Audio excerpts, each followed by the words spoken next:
focus na we should focus on issues and answers na mapakinabangan ng ating mga kababayan. Kasi I'm digging this. Why? Ang hugot ko, ang daming irigasyon sa Dinagat Island na kahit sinabihan na ng mga taga roon na walang tubig dito, pinipilit na lagyan ng irigasyon. I'm not talking of the present administrator. Hindi ko pa po kilala at hindi ko pa po natingnan yung accomplishment ni Administrator Gilin. Kaya tinanong ko kung they are coordinating. Kasi dapat ang masunod, Mr. Speaker, distinguished sponsor, sa pagpili ng mga lokasyon, should not be the National Irrigation Administration. Kasi taga-construct lang sila. Ang masunod, ang gagawa ng criteria for me, personally, taga-Department of Agriculture. Because they are the agency that can determine doon sa ating sinasabi na higher yield, kung ano-ano production.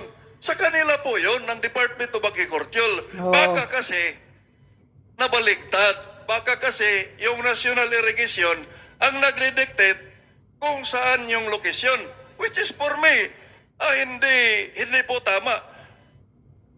Yun bang criteria sa pagpili, Mr. Speaker, Madam Sponsor, includes yung scientific study na itong area na to ay magka-yield ng ganito.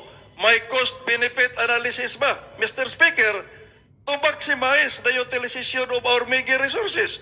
Na kung gagastos tayo ng irrigation, 1 million, ito yung return of our investment, ilang kaban. Mayroon po bang ganon, Mr. Speaker, distinguished sponsor? Yes, Mr. Speaker, there's a cost-benefit analysis. May I request, Mr. Speaker, for the interest of time, to submit to the office of this representation the criteria used in the selection of the sites sa mga irrigation natin, which contains the computation, scientific feasibility study na consistent, no, with your general objective to have a higher yield. Dapat consistent po tayo kasi pag sinabi natin higher yield, ito yung lalagyan ng irrigation dahil kukunti yung resources natin, makukuha natin yung higher yield because we have a scientific study na ang lugar na to ay makaproduce ng ating tinatarget na yield. Yes, Yan. Mr. Speaker. Niloloko nyo lang The kasi NIA garin and ang NIA magsasaka. family who meet every Wednesday will submit a Mr. comprehensive Speaker, report. with all due respect to the distinguished sponsor, for the interest of time, I am requesting the documents. I am requesting... Oh, get the documents, scientific Garin. study. I am not asking if they are meeting. Kasi kahit araw-araw pa yan magmi-meeting. Correct. Pero inaano lang natin, dito ilagay, doon ilagay, walang scientific study. Oh. Tapos lalagyan Tama. natin sa budget, objective, no? To attain higher yield. Ay hindi po ko maniwala doon. Baka nagsasayang tayo ng pera. Gagamitin lang natin sa ibang project kasi napakarami po natin kailangan gawin. Kindly submit the We will comply, scientific Mr. study Speaker. of those 12 national irrigation at saka yung 24 yung binasa ng distinguished sponsor.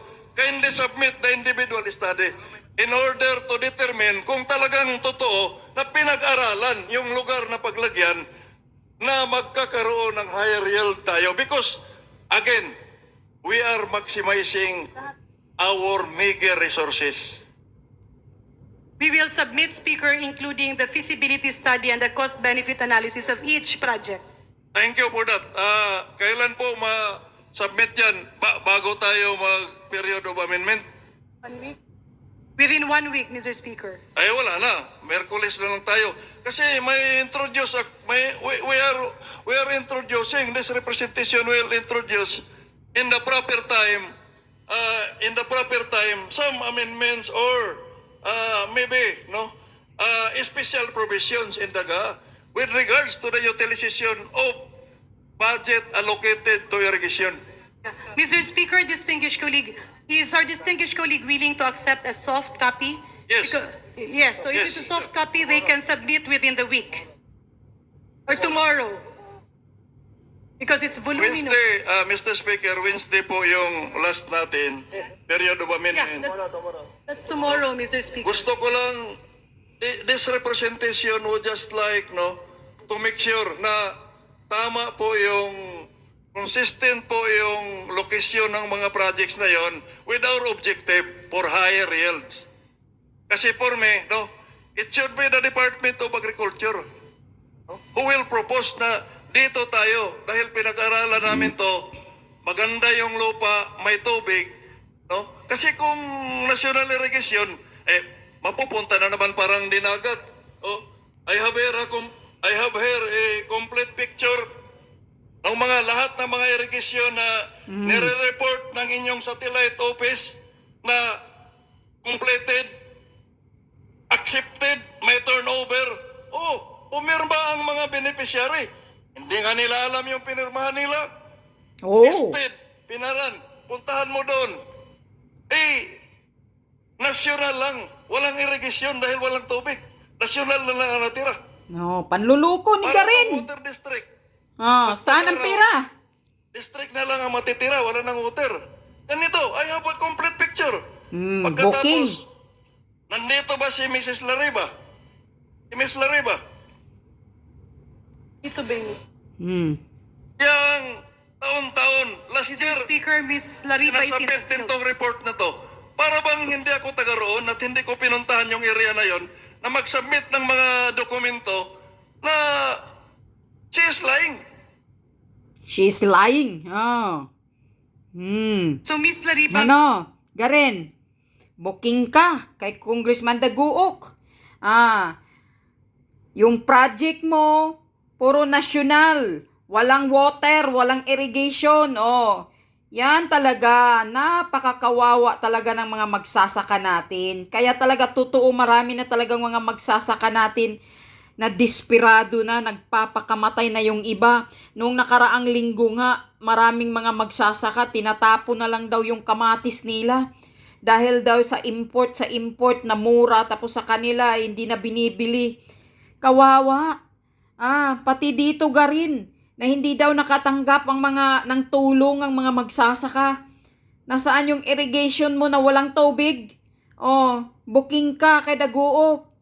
At saka Garin, Representative Garin, kumusta nga pala yung kaso mo sa Dingvaxia? Di ba may kaso ka noon sa Dingvaxia nung panahon ni Abno Aquino? Ilang mga namamatay na mga noon, mga kabataan? Bakit andyan ka pa? Anong nangyari sa kaso mo? Bakit hindi ka pa nakulong? Sino na naman bang tumutulong sa'yo? Ganito na mga taong bayan. Itong si Garin din, marami ding baho ito.